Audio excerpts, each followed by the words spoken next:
Kita bahas soal rencana pembatasan pembelian BBM subsidi ini bersama Ridwan Hisyam, anggota Komisi 7 DPR RI, dan Esther Sri Astuti, Direktur Eksekutif Institute for Development of Economics and Finance atau INDEF. Selamat malam semuanya, apa kabar? Selamat malam. Terima kasih semuanya sudah hadir dalam diskusi kami kali ini. Pak Ridwan, Pak Bahlil bilang Oktober akan dilakukan pembatasan BBM bersubsidi, tapi Presiden bilang belum ada keputusan soal ini. Jadi sepenangkapan Anda di DPR, pemerintah akan jadi atau enggak melakukan pembatasan BBM di Oktober itu? Jadi begini, Mas ya, subsidi ini kan adalah memakai APBN. APBN-nya adalah APBN tahun 2024. Nah, kenapa Presiden bilang belum ada? Karena memang Presiden belum dapat masukan, belum dapat laporan. Karena dana subsidi ini harus terpakai cukup untuk sampai dengan 31 Desember 2024. Nah, kemarin kami tanggal 27 ya, sekarang kan tanggal berapa? 28? 27. Nah, kemarin kami masih raker sama Menteri ESDM. Nah, kita baru membuat asumsi untuk yang 2025. Nah, 2024 ini memang kita sudah minim. Nah, sehingga kalau kita lepas begitu saja, maka saya yakin bahwa anggaran itu tidak akan sampai Oktober, tidak sampai Desember sudah habis itu. Bisa-bisa November sudah habis. Nah, tapi Presiden kenapa belum? Katakan belum karena belum ada rapat. Nah, usulan saya karena tidak mungkin itu ditambah, mau dapat uang dari mana kita nambah itu. Maka yang benar adalah memberi batasan.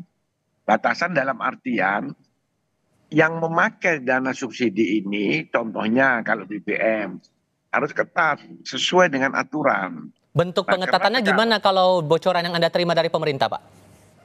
Nggak ada bocoran, kalau kita tidak perlu bocoran, kita terbuka, rapat dengan pemerintah itu terbuka, jadi tidak ada bocorannya. Ya, caranya adalah memberi batasan, bukan artian semua ditutup, tetapi harus ketat.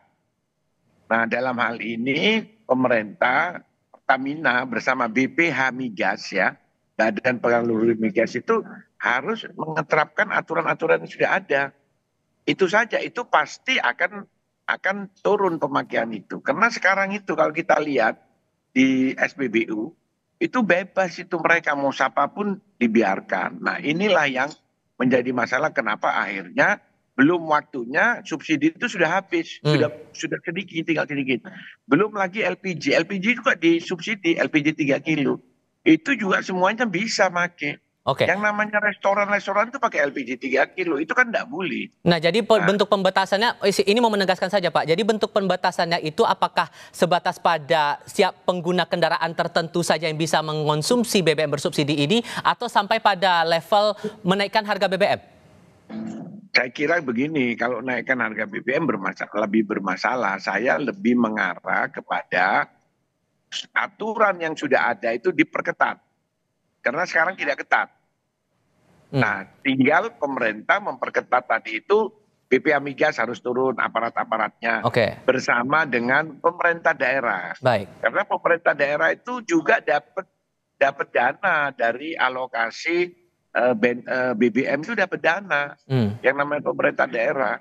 Nah, terus polisi, aparat kepolisian, kalau ada laporan jangan dibuat 86 proses, sehingga rakyat itu betul-betul tidak berani, bukan rakyat saja, pengusahanya ini membiarkan.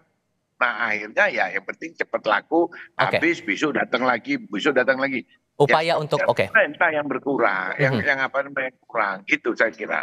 Upaya untuk mengendalikan itu tadi Mbak Esther. Tapi kan di tengah tantangan ekonomi yang juga kita alami Mbak Esther, pertumbuhan ekonomi kita dipandang oleh beberapa ekonom ini stagnan, kemudian jumlah kelas ekonomi menengah kita masih terbilang besar, walaupun sudah dijelaskan sebelumnya terakhir kali oleh Menko Perekonomian bahwa jumlah kelas menengah kita tuh sudah turun sebetulnya. Tantangan ini efeknya bakal gimana kalau jadi pembatasan itu dilakukan, dan idealnya bentuknya kayak gimana? Ya, kalau menurut saya yang namanya kenaikan harga ya BBM atau ini dampak dari pengurangan subsidi BBM ini akan berimpact pada kenaikan harga-harga pangan dan harga-harga barang secara keseluruhan. Kenapa? Karena dari harga BBM yang naik itu kan merupakan komponen dari biaya transportasi. Sementara biaya transportasi itu adalah komponen dari pembentukan harga barang-barang. Sehingga nantinya jika pemerintah itu mengurangi subsidi BBM, maka yang terdampak adalah masyarakat karena ada kenaikan harga-harga barang secara keseluruhan yang artinya inflasi itu akan naik gitu Mas. Oke, karena gini, jadi, kalau Mas, kemudian ya gimana Pak Ridwan?